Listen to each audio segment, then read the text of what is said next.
आज्ञा नमस्कार। आज सकाळू आपण मानकु एक माने माने विशिष्ट व्यक्ति विषय रे अवगत कराऊची।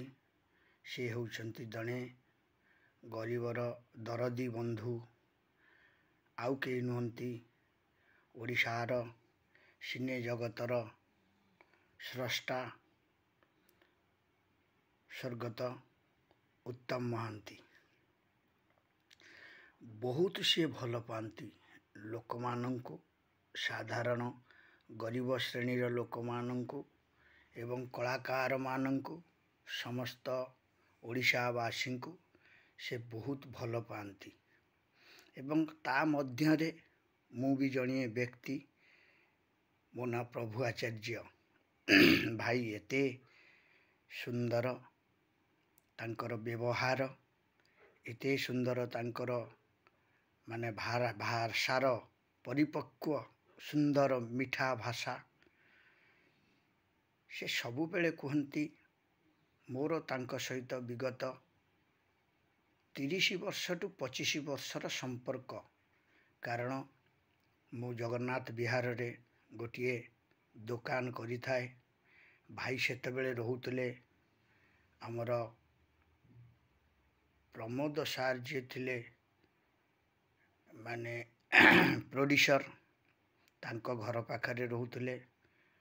मु मध्य भाईंक सहित व्यक्तिगत मिशिची एवं भाईंक हृदयर जो माने भाषा, भाईंकर हृदयर जो सरलता आउ भाईंकर हृदयर जो मीठा अनुभूति आउ सेगुड़ाक मु निजे मुहरे बखाणी पारू नाही आपण मानक पाखरे। किंतु प्रत्येक ओडिशावासी को मु कहूची एई भिजुआलिटी को आपण माने निश्चय देखिबे एवं सुनिबे।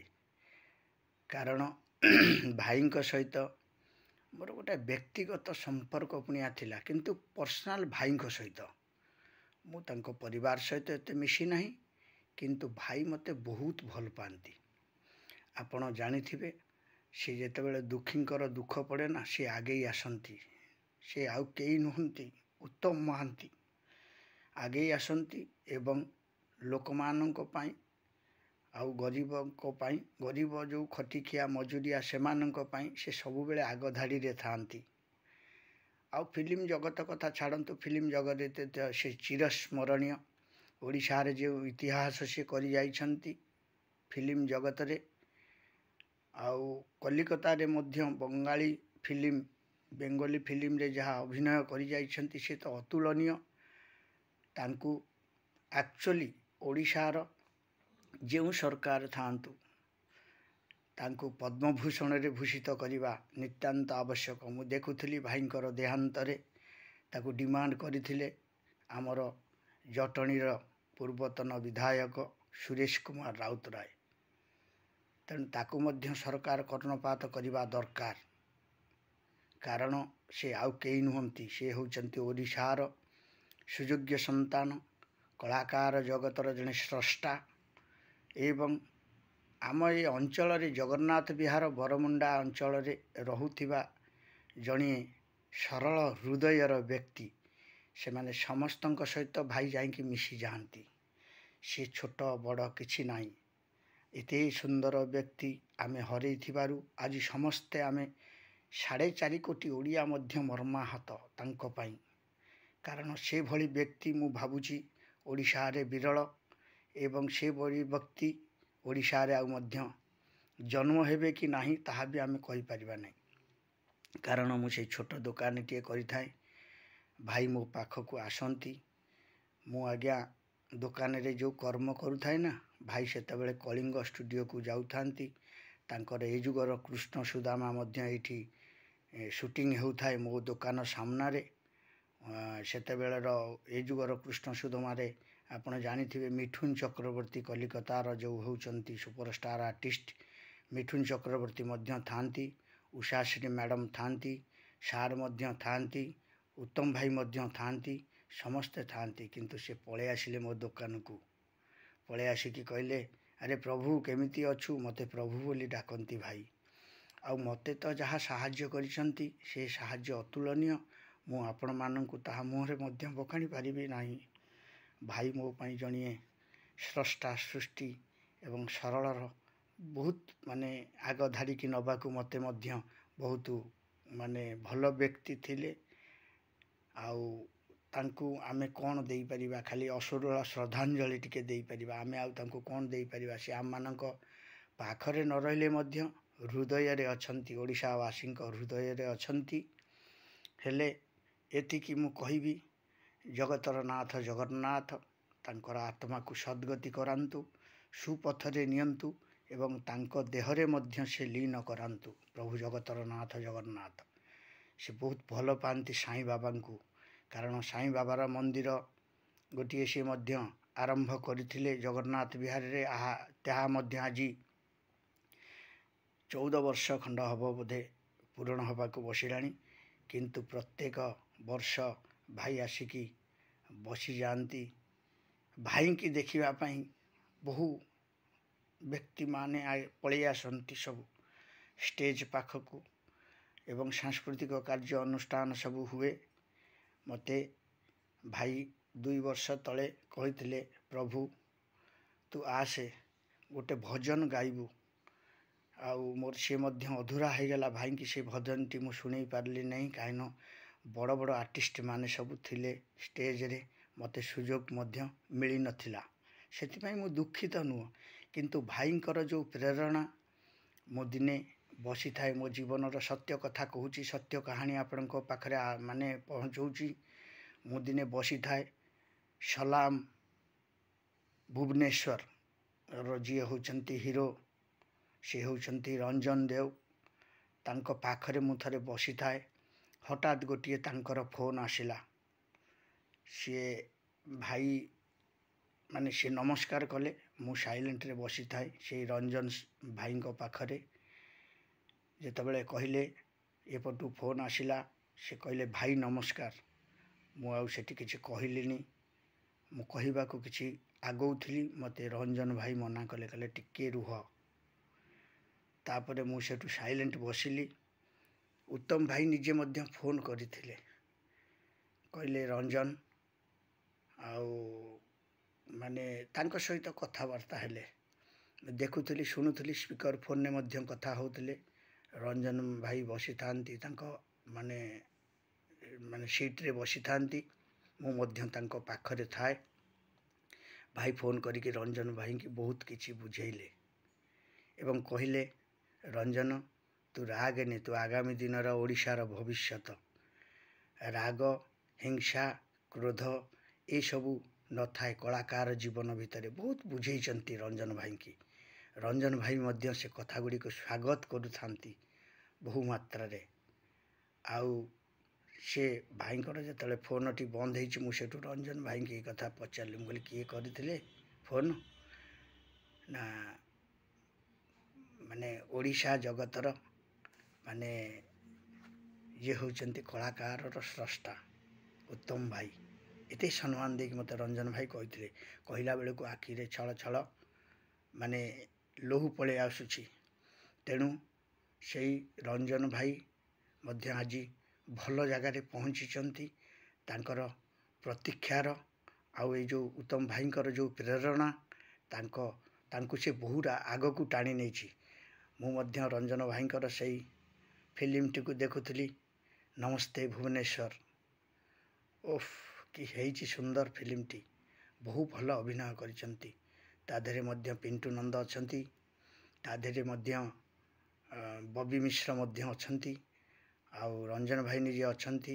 ବଡ଼ ବଡ଼ କଳାକାରମାନେ ସବୁ ସେଥିରେ ଅଛନ୍ତି। କିନ୍ତୁ ବହୁତ ବଢ଼ିଆ ହେଇଛି। ମୁଁ ଅଳ୍ପ ଦେଖିଛି, ପୁରା ଫିଲ୍ମଟିକୁ ଦେଖି ନାହିଁ। ତେବେ ଆଜି ଗୋଟିଏ କଥା କହିବି। ଭାଇ ମଧ୍ୟ ଦିନେ ବସି ଯାଇଥିଲେ ମୋ ପାଖରେ, କହିଲେ ପ୍ରଭୁ ଦେଲୁ, ତୁ କେମିତି ବରା ଛାଣୁଛୁ ମୁଁ ଛାଣେ।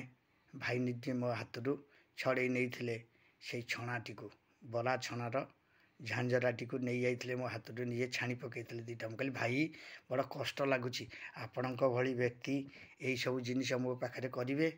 ବଡ଼ ଦୁଃଖ ଦେଇଥିଲା ଯେତିକି, ଆଉ ଆତ୍ମା ମଧ୍ୟ ବିଭୋର ହୋଇଯାଇଥିଲା ମୋର ସେତିକି। କାରଣ ମୁଁ ଭାବିପାରୁନଥିଲି ଓଡ଼ିଶାର ଏତେ ବଡ଼ ସିନେଷ୍ଟାର ଯିଏକି ଆଜି ଯେବେ ସେ ବମ୍ବେରେ ଜନ୍ମଗ୍ରହଣ କରିଥାନ୍ତେ, ଓଡ଼ିଶାରେ ଜନ୍ମଗ୍ରହଣ ନ କରି ବମ୍ବେରେ ଜନ୍ମଗ୍ରହଣ କରିଥାନ୍ତେ, ତାହେଲେ ଆଜି ସେ ଅମିତାଭ ବଚ୍ଚନଙ୍କ ପାଖରେ ଥାନ୍ତେ। ମାନେ ମୁଁ ଭାବୁଛି ମୋ ସମୀକ୍ଷା ହିସାବରେ। କିନ୍ତୁ ଭାଇ ବହୁ ଭଲ ପାଆନ୍ତି ମୋତେ। ଗୋଟେ ମାନେ ଅସୁବିଧାରେ ମଧ୍ୟ ମାନେ ଭାଇ ବହୁତ ସାହାଯ୍ୟ କରିଛନ୍ତି। କୋରୋନା ସମୟରେ ମୋତେ ଭାଇ ଡାକନ୍ତି, ଆରେ ପ୍ରଭୁ କେଉଁଠି ଅଛୁ ଆ। ମୁଁ ଯାଏ ଭାଇଙ୍କ ଘର ତଳକୁ। ସେତେବେଳେ ସେ ରହୁଥିଲେ HIGରେ। 2019 ସମୟର କୋରୋନା ସମୟର କଥା କହୁଛି।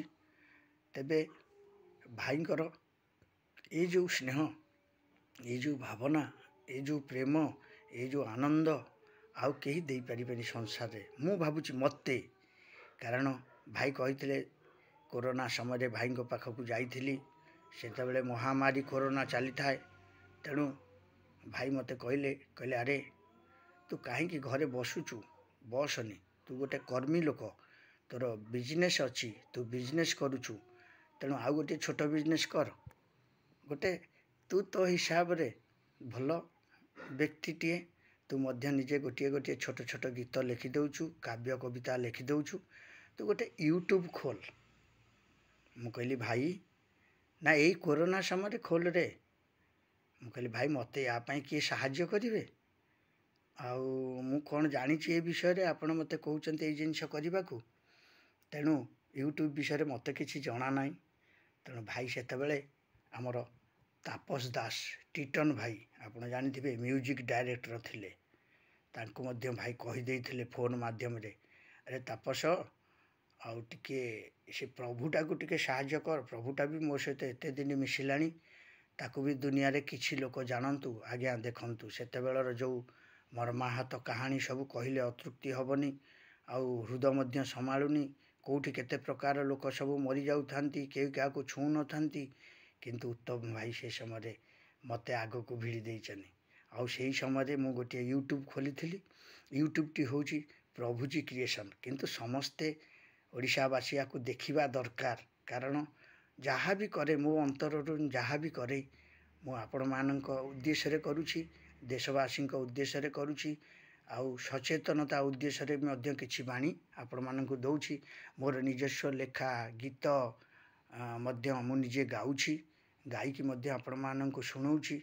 ତେଣୁ ସବୁଗୁଡ଼ିକ ଆପଣମାନେ ଟିକେ ତର୍ଜମା କରିବା ଦରକାର। କାରଣ ଆପଣଙ୍କ ଫାଇଲ୍ ହେଉଛି, ଆପଣଙ୍କ ତର୍ଜମା ଫାଇଲ୍ ହେଉଛି ମୋର ଜୀବନୀ। ତେଣୁ ଭାଇ ମୋତେ କହିଲେ, ମୁଁ ଗଲି ଟିଟନ୍ ଭାଇଙ୍କ ପାଖକୁ। ସେତେବେଳେ ଟିଟନ୍ ଭାଇ ମୋତେ ପୂର୍ଣ୍ଣ ଖୁସିରେ, ପୂର୍ଣ୍ଣ ଆନନ୍ଦରେ, ଯେହେତୁ କହିଲେ ଆରେ ଉତ୍ତମ ଭାଇ କହିଛନ୍ତି ମୁଁ ତ ସାହାଯ୍ୟ କରିବିନି, ସେ ମୋତେ ଘରେ ଏଣ୍ଟ୍ରି କଲେ। ଏବଂ ମହାମାରୀ କୋରୋନା ସମୟରେ ସେ ମୋର ୟୁଟ୍ୟୁବ୍ଟିଏ ଖୋଲିଲେ। ୟୁଟ୍ୟୁବ୍ର ନାଁ ହେଉଛି ପ୍ରଭୁଜୀ କ୍ରିଏସନ୍ ଭୁବନେଶ୍ୱର। ତେଣୁ ସେଇ ୟୁଟ୍ୟୁବ୍ ଆଜି ବେଶୀ ନହେଲେ ମଧ୍ୟ ଭାଇଙ୍କ ଆଶୀର୍ବାଦରୁ, ସେ ଉତ୍ତମ ଭାଇଙ୍କ ଆଶୀର୍ବାଦରୁ ଆଜି ମୁଁ 28,000 29,000 ଭ୍ୟୁଜ୍ରେ ପହଞ୍ଚିଛି। ଏବଂ 1,500 ଠୁ 2,000 ସବସ୍କ୍ରାଇବର୍ ମୋ ପାଖରେ ଅଛନ୍ତି। ସେଥିପାଇଁ ମୁଁ ଭାଇଙ୍କ ପାଖରେ କୃତଜ୍ଞ। ଏବଂ ଯେଉଁମାନେ ମୋତେ ଲାଇକ୍, ସେୟାର, ସବସ୍କ୍ରାଇବ୍ କରିଛନ୍ତି ତାଙ୍କ ପାଖରେ ମଧ୍ୟ କୃତଜ୍ଞ। ମୁଁ ସେମାନଙ୍କୁ କୃତଜ୍ଞତା ଜ୍ଞାପନ କରୁଛି। ଆଜି ଯେବେ ମୁଁ ଏତେ ବାଟରେ ପହଞ୍ଚିଥାଏ, ସେ ହେଉଛି ମୋର ଉତ୍ତମ ଭାଇଙ୍କର ଆଶୀର୍ବାଦ। ତାପରେ ସେ ମଧ୍ୟ ଆମର ଯେଉଁ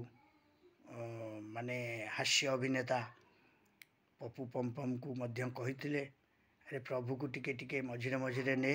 ସେ ମଧ୍ୟ ନେଇକି ମୋର ହାତ ଧରିକି ଆଗକୁ ନେଇଛନ୍ତି। କିଛି ଅଭିନୟରେ ମଧ୍ୟ ମୁଁ ସେଇ ପପୁ ଭାଇଙ୍କ ସହିତ ଅଛି। ତେଣୁ ଗୋଟିଏ ଜିନିଷ, ସିଏ ଗୋଟେ କୁହନ୍ତି କେତେବେଳେ କେଉଁ ଜିନିଷ ବ୍ୟର୍ଥ ଯିବନି। କଳାକାର ଜୀବନ ହେଉ ବା ସାଧାରଣ ଜୀବନଯାପନ ହେଉ, କେତେବେଳେ କେଉଁ ଜିନିଷ ବ୍ୟର୍ଥ ହୁଏନି। କାରଣ ତା'ର ଫଳ ଆପଣମାନେ ପାଇବେ। ଜୀବନ୍ତରେ ପାଆନ୍ତୁ, ମୃତରେ ପାଆନ୍ତୁ ବା ସମାଜ ଭିତରେ ପାଆନ୍ତୁ, ଯେଉଁଥିରେ ପାଆନ୍ତୁ ପାଇବେ। ତା'ର କାରଣ ହେଉଛି ଏହା ଗୋଟେ ଉତ୍ତମ ଭାଇଙ୍କର ଗୋଟେ ପ୍ରେରଣା। କାରଣ ସେ ସବୁବେଳେ କୁହନ୍ତି, ନାଇଁ ଦୁଃଖ ଯେତେବେଳେ ଆସିବ, ଦୁଃଖକୁ ବି ମଧ୍ୟ ସୁଖ ମନେ କର। ଆଉ ସୁଖ ଯେତେବେଳେ ଆସିବ, ତାକୁ ମଧ୍ୟ ସୁଖ ମନେ କର। ସବୁଟାକୁ ସମାନ ମନେ କର। ଆଉ ଛୋଟ ବଡ଼ ଭାବ ବିଚାର ଏଗୁଡ଼ାକ ସବୁ ନିଜ ପାଖରେ ରଖ, କାରଣ ଏହାକୁ ପ୍ରକାଶ କର ନାହିଁ। କାରଣ ଗୋଟେ ଗରିବ ଲୋକ ହେଲେ ମଧ୍ୟ ତା'ର ଜୀବନ ଅଛି, ଆଉ ଗୋଟିଏ ଧନୀ ଲୋକ ହେଲେ ମଧ୍ୟ ତା'ର ଜୀବନ ଅଛି। ଆଜି ସେ ନାହାନ୍ତି, କିନ୍ତୁ ତାଙ୍କର ଏଇ ଯେଉଁ ମାନେ କଥା, ଏଇ ଯେଉଁ ମାନେ ଭାଷା, ପରିପକ୍ୱର ଭାଷା, ପାଚିଲା ଭାଷା ସବୁ ଆମକୁ ସବୁ ପାଗଳ କରିଛି। କାରଣ ଆମେ ଜାଣିପାରୁନୁ ଯେ ଉତ୍ତମ ଭାଇ ଆମମାନଙ୍କ ଗହଣରେ ନାହାନ୍ତି ବୋଲି। କିନ୍ତୁ ତାଙ୍କରି ଆଶୀର୍ବାଦରୁ ମୁଁ ଆଜି ଯେବେ ଚାଙ୍ଖେଡ଼େ ରାସ୍ତା ଯାଇଥାଏ, ମୁଁ ଆଜ୍ଞା 10 କୋଶ ନ ଯାଇପାରିଲେ ଯେବେ ଚାଙ୍ଖେଡ଼େ ଯାଇଥାଏ, ତାଙ୍କର ସେ ହେଉଛି ମୋର ପ୍ରେରଣାର ଉତ୍ସ ହେଉଛନ୍ତି ଶ୍ରୀଯୁକ୍ତ ସ୍ୱର୍ଗତ ଉତ୍ତମ ମହାନ୍ତି। କାରଣ ସେ ସବୁବେଳେ ମାନେ ଆସନ୍ତି, ସାଇ ମନ୍ଦିର ଆସନ୍ତି, ସବୁବେଳେ ମର୍ଣ୍ଣିଂ ୱାର୍କ, ଇଭିନିଂ ୱାର୍କ କରନ୍ତି, କିନ୍ତୁ କୁହନ୍ତି ମୋ ପାଖରେ ଯେତେବେଳେ ବସିଯାଆନ୍ତି ମୋତେ ମଧ୍ୟ ବହୁତ କିଛି ସେ ବୁଝାନ୍ତି। ଥରିଏ ଏମିତି ଗୋଟିଏ ଛୋଟିଆ ଇନସିଡେଣ୍ଟ ହେଇଥିଲା। ଉତ୍ତମ ଭାଇ ମୋ ଦୋକାନ ପାଖରେ ଠିଆ ହେଇଥିଲେ। ତତ୍କାଳୀନ ମୁଖ୍ୟମନ୍ତ୍ରୀ ଓଡ଼ିଶାର ନବୀନ ବାବୁ ଥାଆନ୍ତି। ତେଣୁ ନବୀନ ବାବୁଙ୍କୁ ସେ ଗୋଟିଏ ପୁଷ୍ପମାଲ୍ୟ ଦେବା ପାଇଁ ଠିଆ ହେଇଥାନ୍ତି। ମାନେ ସେହି ସମୟରେ ନବୀନ ବାବୁଙ୍କ ଗାଡ଼ି ଆଗକୁ ପଳେଇ ଆସିଲା। ଡିସିପି ହିମାଂଶୁ ଲାଲ ମଧ୍ୟ ଥାଆନ୍ତି, ଭୁବନେଶ୍ୱରର ଡିସିପି ହିମାଂଶୁ ଲାଲ ଥାଆନ୍ତି। ମୁଁ ସେତେବେଳେ ଗାଡ଼ି ଆଗରେ ଆସିକି ଅଟକେଇ ଦେଇଥିଲି। ମୁଁ କହିଲି କ'ଣ ହେଲା, ଆପଣମାନେ ସବୁ ପଳେଇ ଯାଉଛନ୍ତି, ଆପଣମାନେ କିଏ 5 ବର୍ଷ, କିଏ 10 ବର୍ଷ, କିଏ 25 ବର୍ଷ ପାଇଁ ଆସିଛନ୍ତି। ଆଉ ଉତ୍ତମ ଭାଇ ହେଉଛନ୍ତି ଆମ ମାନେ କଳାକାର ଜୀବନର ସେ ଜଣେ ବଡ଼ ଦୀପ, ତାଙ୍କୁ ଆପଣ ଲିଭେଇ ଦେଇକି ଆଗକୁ ପଳାଉଛନ୍ତି। ଗାଡ଼ି ଠିଆ କରିଦେଲି, ମୋତେ ହିମାଂଶୁ ଲାଲ ଧରି ପକାଇଥିଲେ, ତତ୍କାଳୀନ ଡିସିପି। ତାପରେ ଉତ୍ତମ ଭାଇ ଗଲେ, ମାନେ ନବୀନ ବାବୁଙ୍କ ବେକରେ ମଧ୍ୟ ଫୁଲମାଳଟିକୁ ଦେଲେ। ନବୀନ ବାବୁ ମଧ୍ୟ ଏତେ ଜନସଙ୍କୀର୍ଣ୍ଣ ଭିତରେ ଥାଆନ୍ତି, ସେ ଆଉ କାହିଁକି ଚିହ୍ନି ପାରିବେ ସେତେବେଳେ ଉତ୍ତମ ମହାନ୍ତିଙ୍କି। ତେଣୁ ଉତ୍ତମ ମହାନ୍ତିକି ସେ ଜାଣିଥିଲେ, କିନ୍ତୁ ଏ ଭାବରେ ଜାଣିନଥିଲେ ଯେ ସେ ସେଇଠି ଠିଆ ହେଇଛନ୍ତି ମୋତେ ଫୁଲମାଳ, ପୁଷ୍ପମାଳଟିଏ ମାନେ ଅର୍ପଣ କରିବା ପାଇଁ। ତେଣୁ ସେଥିପାଇଁ ସେ ମଧ୍ୟ ହାତ ଯୋଡ଼ି କ୍ଷମା ପ୍ରାର୍ଥନା କରିଥିଲେ ତତ୍କାଳୀନର ମୁଖ୍ୟମନ୍ତ୍ରୀ ଶ୍ରୀଯୁକ୍ତ ନବୀନ ପଟ୍ଟନାୟକ। ଭାଇ ମଧ୍ୟ ବହୁତ ଖୁସି ହେଇଥିଲେ ସେହି ସମୟରେ ମୁଁ ଅଟକେଇ ଦେଇଥିଲି ବୋଲି। ମୋତେ ଭାଇ ସେତେବେଳେ ମୋ ପିଠିରେ ହାତ ମାରି କହିଲେ ଯାହା ହଉ ଗୋଟେ ତୁ ମାନେ ପ୍ରକୃତ ସେବିକା ବ୍ୟକ୍ତି। ପ୍ରଭୁ, ମୋତେ ଭାଇ ପ୍ରଭୁ ବୋଲି ଡାକନ୍ତି। ତେଣୁ ଭାଇଙ୍କର ଏଇ ଯେଉଁ ମାନେ ଶୂନ୍ୟ ସ୍ଥାନ ମୁଁ ଭାବୁଛି ଓଡ଼ିଶା ବର୍ଷରେ କୌଣସି କଳାକାରମାନେ ପୂରଣ କରିପାରିବେ ନାହିଁ। କାରଣ ଦେଖନ୍ତୁ, କେଉଁଥିରେ ସେ ନାହାନ୍ତି, କେଉଁ ଫିଲ୍ମରେ ନାହାନ୍ତି, କେଉଁ ଫିଲ୍ମ ସେ କରିନାହାନ୍ତି, କେଉଁ ଫିଲ୍ମରେ ସେ ଆୱାର୍ଡ଼ ପାଇନାହାନ୍ତି, ସମସ୍ତ ପାଇଛନ୍ତି। କିନ୍ତୁ ଯେଉଁ ପଦ୍ମଭୂଷଣରେ ଭୂଷିତ କରିବା ପାଇଁ ଆମର ମାନେ ଯେଉଁ ପୂର୍ବତନ ବିଧାୟକ ଜଟଣୀର ସୁରେଶ କୁମାର ରାଉତରାୟ କହିଛନ୍ତି, ତାଙ୍କୁ ମଧ୍ୟ ଏ ମୋହନ ସରକାର ବିଚାର ବିମର୍ଶ କରିକି ନିଶ୍ଚୟ ତାଙ୍କୁ ଦେବା ଦରକାର, ତାଙ୍କ କାର୍ଯ୍ୟ ଭିତରେ ଦେବା ଦରକାର। କାରଣ ତାଙ୍କର ଯେଉଁ ଏକାଦଶ ପାଳନ କରିବା ଆମେ ସମସ୍ତେ ତାଙ୍କର ଆତ୍ମାର ସଦ୍ଗତି ପାଇଁ ସେହି ସମୟରେ ତାଙ୍କୁ ଦେବା ଦରକାର। ଆଉ ସେ ଖାଲି ସୁପରଷ୍ଟାର ନଥିଲେ, ସେ ଓଡ଼ିଶାର ଖାଲି ସୁପରଷ୍ଟାର ନଥିଲେ, ସେ ଥିଲେ ଜଣେ ସୁପରମ୍ୟାନ୍। କାରଣ ସେ ଗରିବ ଏବଂ କୋରୋନା ସମୟରେ ତ ଛାଡ଼ନ୍ତୁ, କହିଲେ ତ ଅତୃପ୍ତି ହେବ। କୋରୋନା ସମୟରେ ସେ ମଧ୍ୟ ବହୁ ଦାନ ଧ୍ୟାନ ସବୁ କରିଛନ୍ତି, ବହୁ ଲୋକଙ୍କ ସଂସ୍ପର୍ଶରେ ଆସିଛନ୍ତି, ବହୁ ଲୋକଙ୍କୁ ସେ ସାହାଯ୍ୟ କରିଛନ୍ତି। ସେତେବେଳକୁ ତାଙ୍କର ସ୍ୱାସ୍ଥ୍ୟ ଅବସ୍ଥା ଟିକେ ମାନେ ଖରାପ ଆଡ଼କୁ ଆସିଲାଣି। ତେଣୁ ସେତେବେଳେ ସେ ଟିକେ ବୃଦ୍ଧା ଅବସ୍ଥାକୁ ଆସିଲାଣି, 60 ବର୍ଷ ଡେଇଁଗଲାଣି ଭାଇଙ୍କର ସେତେବେଳକୁ। ତେଣୁ ଭାଇ ଏତେ ଆକ୍ଟିଭ୍ ଆଉ ସେତେବେଳେ ରହିପାରୁନଥିଲେ, କିନ୍ତୁ ତଥାପି ସେ ମଧ୍ୟ ପିଲାମାନଙ୍କୁ ଲଗେଇକି ସମସ୍ତଙ୍କୁ ଆଗେଇ ନିଅନ୍ତି। ନାଇଁ ଯାଅ, ଦେଶର ସେବା କର। ଆରେ କୋରୋନା ଏମିତି କେତେ କୋରୋନା ଆସିବ, କେତେ ମହାମାରୀ ଆସିବ, କେତେ ରୋଗ ବ୍ୟାଧି ଆସିବ, କିନ୍ତୁ ସେବା କିଏ କରିବ? ତୁମେ ହିଁ କରିବ ସବୁ। ଏଇସବୁ ପ୍ରେରଣା ଭାଇଙ୍କର ଥିଲା। ଆଉ ଫିଲ୍ମ ସେଟ୍ରେ ସବୁବେଳେ ସେ ଦେଖୁଥିଲେ କିଏ ଖାଇଲେ କିଏ ନ ଖାଇଲେ, କେଉଁ ଲାଇଟମ୍ୟାନ୍ ଆସିଲେ, କେଉଁ ସେଟ୍ ବାଲା ଆସିଲେ, କେଉଁ ହିରୋ ଆସିଲେ, କେଉଁ ହିରୋଇନ୍ ନ ଆସିଲେ, ମାନେ ସବୁ ସେଗୁଡ଼ାକ ସବୁ ଭାଇ ଗୋଟେ ମୁରବୀ ତୁଲ୍ୟରେ ଦେଖୁଥିଲେ। ଆଉ ଭାଇ ଯେବେ ବସିଥିବେ ନା, ତାହେଲେ ସେଇଠି ସବୁ ଶୃଙ୍ଖଳାରେ ସବୁ ଜିନିଷ ହେବ। କାରଣ ଜାଣିଛନ୍ତି ସେଠି ଆଉ କେହି ଉପସ୍ଥିତ ନାହାନ୍ତି, ସେଇଠି ଉପସ୍ଥିତ ଅଛନ୍ତି, ସେଇ ଫିଲ୍ମ ସେଟ୍ରେ ଉପସ୍ଥିତ ଅଛନ୍ତି ଉତ୍ତମ ଭାଇ। କାରଣ ଉତ୍ତମ ଭାଇ ରାଗନ୍ତିନି କେବେ ବି କାହାର, ତାଙ୍କର ରାଗ କେବେ ଆପଣମାନେ ଦେଖିଛନ୍ତି? ଏତେ ସରଳ ହୃଦୟର ଲୋକ। ସେ ଯେତେବେଳେ ଯାହା କଷ୍ଟ ପାଆନ୍ତି ନିଜ ହୃଦୟରେ ବରଂ ଚାପି ଦିଅନ୍ତି, ସେ ପରିପ୍ରକାଶ କରନ୍ତି ନାହିଁ।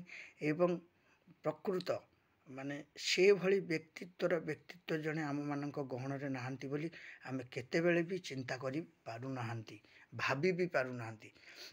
ଓଡ଼ିଶାର ଘରେ ଘରେ ପୁରେ ପୁରେ ସେମାନେ ପରିଚିତ।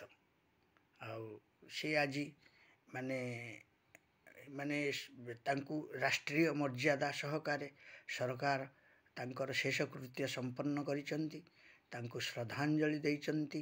ମାନେ କୋଟି କୋଟି ଜନତା ସମସ୍ତଙ୍କ ହୃଦୟରେ ଉତ୍ତମ ଭାଇ ବସା ବାନ୍ଧିକି ରହିବେ, ଆଉ ଚିରସ୍ମରଣୀୟ ହୋଇକି ରହିବେ ଏବଂ ଅମର ହୋଇକି ରହିବେ। ତାଙ୍କର ଅମର ଆତ୍ମା ସଦ୍ଗତି ପାଇଁ ସମସ୍ତେ ମାନେ ପ୍ରାର୍ଥନା କରିବା ଦରକାର ଜଗତର ନାଥ ଜଗନ୍ନାଥଙ୍କୁ। ହେ ଜଗତର ନାଥ ଜଗନ୍ନାଥ, ମାନେ ଏଇ ଉତ୍ତମ ଭାଇଙ୍କର ଆତ୍ମାକୁ ସଦ୍ଗତି କରାଅ, ସତ୍ ପଥରେ ନିଅ, ଆଉ ଆପଣଙ୍କ ହୃଦୟରେ ତାଙ୍କୁ ସ୍ଥାନ ଦିଅ। ଏହା 4.5 କୋଟି ମାନେ ଓଡ଼ିଶାବାସୀ ଜାଣିବା ଦରକାର ଏବଂ କରିବା ଦରକାର। କାରଣ ସେ କୁହନ୍ତି, ସବୁବେଳେ କୁହନ୍ତି, କୌଣସି କର୍ମ ଛୋଟ ନୁହଁ ଆଉ କୌଣସି କର୍ମ ବି ବଡ଼ ନୁହଁ। ମୁଁ ଆଜି ଗୋଟେ ସୁପରଷ୍ଟାର୍ ହେଇଯାଇଛି ବୋଲି ମୁଁ କାଲି ଲୋକଙ୍କ ସହିତ ମିଶିବିନି, ଲୋକଙ୍କ ସହିତ ବସିବିନି, ଲୋକ ସମ୍ପର୍କ ହେବିନି। କାରଣ ମୋ ଫିଲ୍ମକୁ ତ ଲୋକ ଦେଖୁଛନ୍ତି ନା, ମୋତେ ତ ସ୍ନେହ ଦେଉଛନ୍ତି ନା। ମୋତେ ଇଏ 4.5 କୋଟି ଜନତା ହୁଅନ୍ତୁ କି ବିଶ୍ୱବାସୀ ଯେଉଁମାନେ ରହିଛନ୍ତି ଆଜି ଭାରତବର୍ଷରେ ହଉ ଭାରତ ବାହାରେ ହଉ, ମାନେ ସେମାନେ ମୋତେ ସ୍ନେହ ଦେଉଛନ୍ତି, ଶ୍ରଦ୍ଧା ଦେଉଛନ୍ତି, ଆନନ୍ଦ ଦେଉଛନ୍ତି, ଖୁସି ଦେଉଛନ୍ତି। ତେଣୁ ସେଇଟା ହେଉଛି ବଡ଼ ଜିନିଷ। ମୁଁ ସମସ୍ତଙ୍କ ସହିତ ମିଶିବି। ଏମିତି ସରଳ ହୃଦୟର ଲୋକଟିଏ ଆମର ମାନେ ଓଡ଼ିଶାରେ ଦେଖିବାକୁ ବିରଳ। କାରଣ ସେ ଶୂନ୍ୟସ୍ଥାନ କେବେ ବି ପୂରଣ ହେବନି। କାରଣ ସେ କୁହନ୍ତି ସବୁବେଳେ ଯେ ଆମେ ଆସିଛେ ସଂସାରକୁ, ଦିନେ ନା ଦିନେ ଯିବା। ଆଉ ଯିବା ପୂର୍ବରୁ ତା ମଝିରେ ଯେଉଁ ଜିନିଷ ଗୁଡ଼ିକୁ କରିବା, ଯେତିକି ଦିନ ପ୍ରଭୁ ଆୟୁଷ ଦେଇଛନ୍ତି, ଯେତିକି ଦିନ ପ୍ରଭୁ ସଂସାରରେ ରଖିଛନ୍ତି, ଆଉ ତାଙ୍କ ବିଷୟରେ, ଦେଶ ବିଷୟରେ ଏବଂ ଜନତାଙ୍କ ବିଷୟରେ ଏବଂ କଳା ସଂସ୍କୃତି ବିଷୟରେ ମୋତେ ଦେଇଛନ୍ତି। କଳା ସଂସ୍କୃତି ବିଷୟରେ ସବୁଗୁଡ଼ାକୁ ଆମେ ମାନେ ଚିନ୍ତା କରିବା, ଆଗକୁ ନେବାକୁ। ସେ କେତେବେଳେ ପଛ ଦେଖି ନାହାନ୍ତି। ତାଙ୍କ ପଛରେ କିଏ କ'ଣ କହିଲା ନ କହିଲା, ଉତ୍ତମ ଭାଇ ତାକୁ ସବୁ ଶୁଣନ୍ତି ନାହିଁ। କାରଣ ଉତ୍ତମ ଭାଇଙ୍କି କହିବା ଲୋକ ଖୁବ୍ ରେୟାର୍, କମ୍। କାରଣ କେହି କହିବାକୁ ସାହସ ପାଆନ୍ତି ନାହିଁ। କାରଣ ସେ ପା ଫିଲ୍ମ ଜଗତର ଭୀଷ୍ମ। ଆଜି ଦେଖନ୍ତୁ, କଳିଙ୍ଗ ହସ୍ପିଟାଲ ମାନେ ମେଡ଼ିକାଲରେ ଭର୍ତ୍ତି ହେଲେ, ମେଡ଼ିକାଲରେ ଭର୍ତ୍ତି ହେଲା ପରେ ତାଙ୍କୁ ପୁଣି ଏୟାରଲିଫ୍ଟ କରିକି ଦିଲ୍ଲୀ ନିଆହେଲା। ଆଉ ଦିଲ୍ଲୀ ନିଆହେଲା ପରେ ସେଠାରେ ସେ ମଧ୍ୟ ଟ୍ରିଟମେଣ୍ଟ ହେଲେ। କିନ୍ତୁ ସମସ୍ତେ 4.5 କୋଟି ଓଡ଼ିଆ ଚାହିଁ ବସିଥିଲେ ଆମର ଉତ୍ତମ ଭାଇ ଫେରିବେ, ଆମମାନଙ୍କ ଗହଣକୁ ଫେରିବେ। ସେଥିପାଇଁ ନାନାଦି ପୂଜା ପାର୍ବଣ, ମାନେ ନାନାଦି ପ୍ରକାର ସବୁ ବେଦଧ୍ୱନିଠୁ ଆରମ୍ଭ କରିକି ଦୀପଜ୍ୱଳନଠୁ ଆରମ୍ଭ କରିକି ନାନାଦି କଥା କରିଥିଲେ। ହେଲେ ଭଗବାନଙ୍କର ବିଡ଼ମ୍ବନା ସେତିକି ନଥିଲା। ଭାଇ ଆମମାନଙ୍କୁ ଶିବ ହେଇକି ଆଉ ଆସିଲେନି, ସେ ଶବ ହେଇକି ଆସିଲେ। ବଡ଼ ଦୁଃଖ ଦେଲା, 4.5 କୋଟି ଜନତାଙ୍କୁ ବଡ଼ ଦୁଃଖ ଦେଲା। ତେଣୁ ସିଏ ବି କହିଥିଲେ, ଦୁଃଖ ଦେଇଗଲେ ଆମେ ତାକୁ ଚିନ୍ତା କରିବା, ଦୁଃଖ ଦେଇଗଲେ ଦରଦୀ ବନ୍ଧୁ। କାରଣ ଆଜ୍ଞା ସେ କାହାକୁ ଏମିତି ଗୋଟିଏ ବ୍ୟକ୍ତି ନାହିଁ, କାହାକୁ ସେ ନ ଚିହ୍ନିଥିଲେ ମଧ୍ୟ ତା କାନ୍ଧରେ ହାତ ପକାଇ ଦିଅନ୍ତି, ତାକୁ କହିଦିଅନ୍ତି। କାରଣ କାହିଁକି, ଆଉ ସେଇ ବ୍ୟକ୍ତିଟି ଭାବେ ତା ହୃଦୟରେ ସବୁବେଳେ ଆସେ କ'ଣ ନା, ଉତ୍ତମ ମହାନ୍ତି ଓଡ଼ିଶାର ଜଣେ ସିନେ ସୁପରଷ୍ଟାର୍, ଓଡ଼ିଶାର ଘରେ ଘରେ ପରିଚିତ ବ୍ୟକ୍ତି ମୋ କାନ୍ଧରେ ହାତ ପକାଇ ତା ମନଟି ଉଚ୍ଚ ହୋଇଯାଏ ନା। ତେଣୁ ସେ ଆଉ କେହି ନୁହନ୍ତି, ସେ ହେଉଛନ୍ତି ଉତ୍ତମ ମହାନ୍ତି। କିନ୍ତୁ ଆମମାନଙ୍କ ଗହଣରେ ସେ ଆଜି ନାହାନ୍ତି ବୋଲି ଆମେ ଭାବିବାଟା ଭୁଲ। କାରଣ ଉତ୍ତମ ମହାନ୍ତି ସବୁବେଳେ ଅମର ରହିବେ ଏବଂ ସମସ୍ତ ଓଡ଼ିଶାର 4.5 କୋଟି ଜନତାଙ୍କ ହୃଦୟରେ ରହିବେ। ସମସ୍ତଙ୍କର ହୃଦୟକୁ ସେ ଜିତିଛନ୍ତି। ଆଉ ଭାଇଙ୍କର ଏତିକି ଅଛି, ସବୁବେଳେ କୁହନ୍ତି ଯେ କେହି କାହା ଉପରେ ରାଗ, ହିଂସା, କ୍ରୋଧ ଏଗୁଡ଼ାକୁ ସବୁ କର ନାହିଁ। ଏଗୁଡ଼ାକ ସବୁ ମାନେ ବହୁତ କ୍ଷତିକାରକ ଜିନିଷ। ସେ ସବୁବେଳେ ଶିକ୍ଷା ଦିଅନ୍ତି, ସମସ୍ତଙ୍କୁ କହିଛନ୍ତି, ମୋତେ ମଧ୍ୟ କହିଛନ୍ତି। ଆଉ ଯିଏ ତୋତେ ଘୃଣା କଲା ତୁ ତାକୁ ଭଲ ପାଇବୁ, ଯିଏ ତୋତେ ଗାଳି ଦେଲା ତୁ ତାକୁ ଭଲ କଥା କହିବୁ, ତାକୁ ମାନେ କଷ୍ଟ ଦେଲା ପୁଣି କିଛି କଥା କହିବୁନି। ସେ ହେଉଛନ୍ତି ଆଉ କେହି ନୁହନ୍ତି, ଉତ୍ତମ ମହାନ୍ତି। କିନ୍ତୁ ଆଜି ସେ ଆମମାନଙ୍କ ଗହଣରେ ନାହାନ୍ତି ବୋଲି ଆମେମାନେ ଭାବିପାରିବା ନାହିଁ, କେବେ ବି ଭାବିପାରିବା ନାହିଁ। କାରଣ ତାଙ୍କ ଆଶୀର୍ବାଦରୁ ବହୁ ପଦପଦବୀରେ ସବୁ ମାନେ କଳାକାର ମାନେ ପହଞ୍ଚିଛନ୍ତି। ଆଉ ସମସ୍ତେ ମଧ୍ୟ ଆଗକୁ ଆସିଛନ୍ତି। ଆଉ ସମସ୍ତେ ମଧ୍ୟ ୟା ଭିତରେ ଭାଇଙ୍କ କଥା ମନେ ମଧ୍ୟ ରଖିଛନ୍ତି। କିନ୍ତୁ ଭାଇଙ୍କର ଯେଉଁ ଶେଷ ଯାତ୍ରା ସମୟରେ ବହୁ କଳାକାରମାନେ ଅନୁପସ୍ଥିତ ଥିଲେ। ସେଥିପାଇଁ ମୁଁ ମର୍ମାହତ ଆଉ ଦୁଃଖିତ ମଧ୍ୟ। କାରଣ ଏଇଭଳି ଭାଇ ଯିଏକି ଭାଇ ପରି ଭାଇ ଜଗତେ ନାହିଁ, ସେ ହେଉଛନ୍ତି ଆମର ଉତ୍ତମ ଭାଇ। ଏହାକୁ ସମସ୍ତେ ଦେଖିବେ, ଶୁଣିବେ ଏବଂ ସବସ୍କ୍ରାଇବ୍, ଲାଇକ୍, ସେୟାର, ସବସ୍କ୍ରାଇବ୍ ନିଶ୍ଚୟ ବହୁ ମାତ୍ରାରେ କରିବେ। ମୁଁ ପ୍ରଭୁ ଆଚାର୍ଯ୍ୟ ଭାଇଙ୍କର ଆଶୀର୍ବାଦରୁ ଆଜି ଗୋଟିଏ ୟୁଟ୍ୟୁବ୍ ଖୋଲିକି ମୁଁ ମଧ୍ୟ ଆସିକି ପହଞ୍ଚିଛି 30,000 ପାଖାପାଖି ଭ୍ୟୁଜ୍ ଭିତରେ ପହଞ୍ଚିଲେଣି। ମୁଁ ସେ ଭ୍ୟୁଜ୍ ପାଇଁ ଯେତିକି ଦୁଃଖିତ ନୁହଁ, କିନ୍ତୁ ଯେତିକି ହେବ ସେଇ ଭାଇଙ୍କ ଆଶୀର୍ବାଦରୁ ହେବ। ନିଶ୍ଚୟ ଭାଇଙ୍କର ଆଶୀର୍ବାଦ ମୋ ଉପରେ ଅଛି। ଆଉ ମୁଁ କେବେ ବି ଭାଇଙ୍କୁ ଜୀବନରେ ଭୁଲି ପାରିବି ନାହିଁ। ଏବଂ ସେ ମୋର ପରିବାର ପାଇଁ, ମୋ ପାଇଁ, ଆଉ ମୋ ଓଡ଼ିଶା ପାଇଁ, ମୋ କଳା ଜଗତ ପାଇଁ, ମୋ ୟୁଟ୍ୟୁବ୍ ପାଇଁ ସେ ହେଉଛନ୍ତି ମୋର ସ୍ରଷ୍ଟା। ଆଉ ଭଗବାନ ସଦୃଶ୍ୟ ମୁଁ ଭାଇଙ୍କୁ ଦେଖେ। ଭଗବାନ ଖାଲି ଜଗନ୍ନାଥଙ୍କୁ କହିଲେ ହେବନି। ଭଗବାନ କହିଛନ୍ତି ନର ରୂପୀ ନାରାୟଣ। ଆଉ ସେଇ ନର ରୂପୀ ନାରାୟଣ ଆମମାନଙ୍କ ପାଖରେ ଥିଲେ ଉତ୍ତମ ଭାଇ। ତେଣୁ ଭଗବାନ ମଧ୍ୟ ୟାକୁ ମାନେ ଗୀତା ଭାଗବତରେ ବର୍ଣ୍ଣିତ କରିଛନ୍ତି। ନର ରୂପୀ ନାରାୟଣ ମନୁଷ୍ୟ ଚିହ୍ନ, ଜ୍ଞାନ ଚିହ୍ନ, ସମ୍ମାନ ଚିହ୍ନ ଅଧିକାରୀ ହେଇକି ସଂସାରରୁ ତମେ ବିଦାୟ ନିଅ। ଆଉ ସେଇ ସଂସାରର ମାନେ ଅଧିକାରୀ ହେଉଛନ୍ତି, ଆଉ ସେଇ ସଂସାରର ମାନେ ଭାଇ ହେଉଛନ୍ତି, ସେ ହେଉଛନ୍ତି ଉତ୍ତମ ଭାଇ। ତାଙ୍କ ପାଇଁ ଆଉ ମୁଁ କ'ଣ କହିବି। ହଉ, ପ୍ରଭୁ ଜଗତର ନାଥ ଜଗନ୍ନାଥ ତାଙ୍କର ଆତ୍ମାର ସଦ୍ଗତି କରାନ୍ତୁ ଏବଂ ତାଙ୍କୁ ମାନେ ସବୁବେଳେ ଭଗବାନଙ୍କ ହୃଦୟରେ ଜଗତର ନାଥ ଜଗନ୍ନାଥ ରଖିଥାନ୍ତୁ। ଜୟ ଜଗନ୍ନାଥ, ଜୟ ଜଗନ୍ନାଥ, ଜୟ ଜଗନ୍ନାଥ। ଆକୁ ସମସ୍ତେ ଦେଖିବେ, ଶୁଣିବେ, ଲାଇକ୍ କରିବେ, ସେୟାର କରିବେ। ଭାଇଙ୍କ ପାଇଁ ଏଇଟା ଗୋଟିଏ ମୁଁ ଟିକିଏ ବଡ଼ ଭିଜୁଆଲଟିଏ ବନେଇ ଦେଇଛି। କାରଣ ଭାଇ ହେଉଛନ୍ତି ମୋ ମାନେ ପ୍ରେରଣାର ପଥ। ତେଣୁ ମୋତେ ସେ ରାସ୍ତା ଦେଖେଇଛନ୍ତି। ମୁଁ ଆଜି ଯେବେ 30,000 ଭ୍ୟୁଜ୍ ପାଖାପାଖି ପହଞ୍ଚିଛି 2000 ମାନେ ମସିହାରୁ, ଆଜି ହେଉଛି ସେ ହେଉଛି ଭାଇଙ୍କର ଅବଦାନ, ଉତ୍ତମ ଭାଇଙ୍କର ଆଶୀର୍ବାଦ, ଉତ୍ତମ ଭାଇଙ୍କର ମାନେ ଦାନ। କାରଣ ମୋତେ ସବୁବେଳେ କୁହନ୍ତି ପ୍ରଭୁ ବ୍ୟସ୍ତ ହନି, ମାନେ ପାହାଚ ଉପରେ ପାହାଚ, 22 ପାହାଚ ସବୁ ଚଢ଼ି ଚଢ଼ି ଚଢ଼ି ଚଢ଼ି ଗଲେ ତାପରେ ଜଗନ୍ନାଥଙ୍କୁ ଦେଖିବୁ, ଜଗତର ନାଥ ଜଗନ୍ନାଥଙ୍କୁ ଦେଖିବୁ। ତେଣୁ ସେଇ ଜଗନ୍ନାଥଙ୍କ ପାଖରେ ପହଞ୍ଚିବା ପାଇଁ ଏଇ ଯେଉଁ ପ୍ରେରଣା ମୋତେ ଭାଇ ଦେଇଛନ୍ତି, ତାହା ମୋ ହୃଦୟରେ ଚିରସ୍ମରଣୀୟ ହୋଇକି ରହିବ। ଜୟ ଜଗନ୍ନାଥ, ଜୟ ଜଗନ୍ନାଥ, ଜୟ ଜଗନ୍ନାଥ। ପ୍ରଭୁ ଆଚାର୍ଯ୍ୟ ଭୁବନେଶ୍ୱର।